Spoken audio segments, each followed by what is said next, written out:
រតនានាងគឺជានារីវ័យក្មេងម្នាក់ដែលព្យាយាមធ្វើការងារច្រើនដើម្បីសងបំណុលរបស់ឪពុកនាង រីឯសិលាវិញ គេគឺជាបុរសអ្នកជំនួញវ័យក្មេងដែលសម្បូរទ្រព្យនិងជាម្ចាស់បំណុលរបស់ឪពុករតនាផងដែរ រតនាបានឈរនៅមុខតុការិយាល័យរបស់លោកសិលា នាងទើបតែដឹងថាឪពុករបស់នាងបានជំពាក់លុយសិលាដល់ទៅ$10,000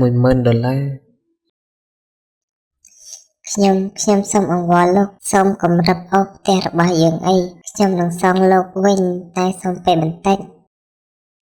សិលាបានលើកចិញ្ចើមដោយភាពប្រងើយកន្តើយ រួចស្រាប់តែនឹកឃើញរឿងដែលចង់ធ្វើបាបរតនា ព្រោះតែសិលាស្អប់មុខរតនាណាស់ ហើយក៏បានលើកកិច្ចសន្យាមួយទៅនាង ដើម្បីធ្វើបាបនាង ពេលវេលាខ្ញុំមានតម្លៃណាស់ ប៉ុន្តែខ្ញុំមានដំណោះស្រាយមួយ ដែលងាយស្រួលជាងការដេញនាងទៅសងលុយទាំងគ្មានសល់អ្វីបែបនេះ រតនាមើលកិច្ចសន្យា លក្ខខណ្ឌនោះគឺនាងត្រូវធ្វើជាអ្នកបម្រើផ្ទាល់ខ្លួនរបស់លោកសិលារយៈពេល 2 ឆ្នាំដោយមិនមានប្រាក់ខែ ប៉ុន្តែបំណុលនឹងត្រូវទូទាត់ជាមួយប្រាក់ដែលនាងជំពាក់ អ្នកបម្រើតើលោកនិយាយលេងមែនទេ កុំឆ្ងល់ច្រើនពេក ធ្វើការជាអ្នកបម្រើផ្ទាល់ខ្លួនខ្ញុំត្រូវការមនុស្សដែលអាចទុកចិត្តបាន ហើយនាងគឺជាមនុស្សដែលខ្ញុំប្រាកដថាមិនរតនាទេ ព្រោះតែបំណុលដែលនាងជំពាក់នោះនៅច្រើនណាស់ បើមិនចង់ឲ្យផ្ទះរបស់ឪពុកនាងក្លាយជាចំណតឡានខ្ញុំទេ ឆាប់ចុះហត្ថលេខាទៅ រតនាបានកាន់បិចយ៉ាងណែន នាងដឹងថាខ្លួនមិនមានជម្រើសទេ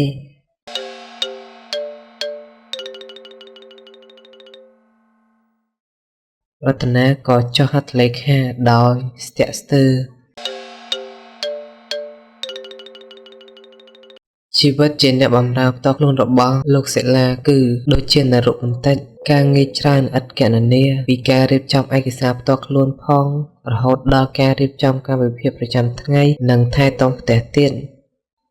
រតនាធ្វើការដោយមិនស្ទាក់ស្ទើរ ប៉ុន្តែដោយការតាំងចិត្តខ្ពស់ ព្រោះតែជាប់បំណុល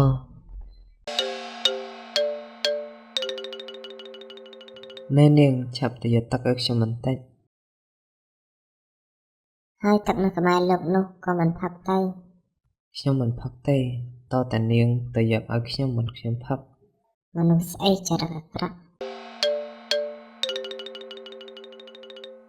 សប្បាយចិត្តដែរតាពេលដែលធ្វើបាបនាងអញ្ចឹង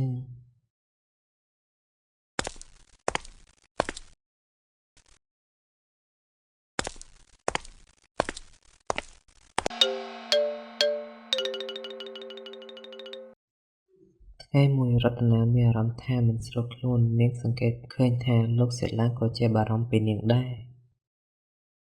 រតនាយីនាងនេះបាត់ទៅណាក៏មិនដឹង ទៅរកមើលនៅបន្ទប់នាងសិន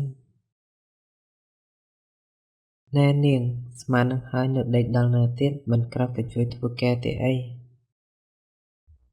ចាលោកថ្ងៃនេះខ្ញុំមិនស្រួលខ្លួនសូមសម្រាកមួយថ្ងៃ នាងខ្ជិលតែដឹងបានជាថ្ងៃនេះធ្វើឈឺ ភ្លាមនោះរតនាក៏បានក្រោកឡើងទាំងគ្មានកម្លាំងក្នុងខ្លួន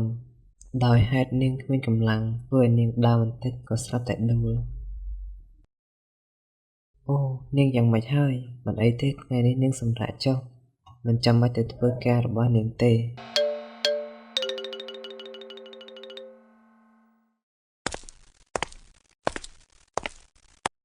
តាខ្ញុំនេះដូចជាធ្វើបាបនាងពេកហើយ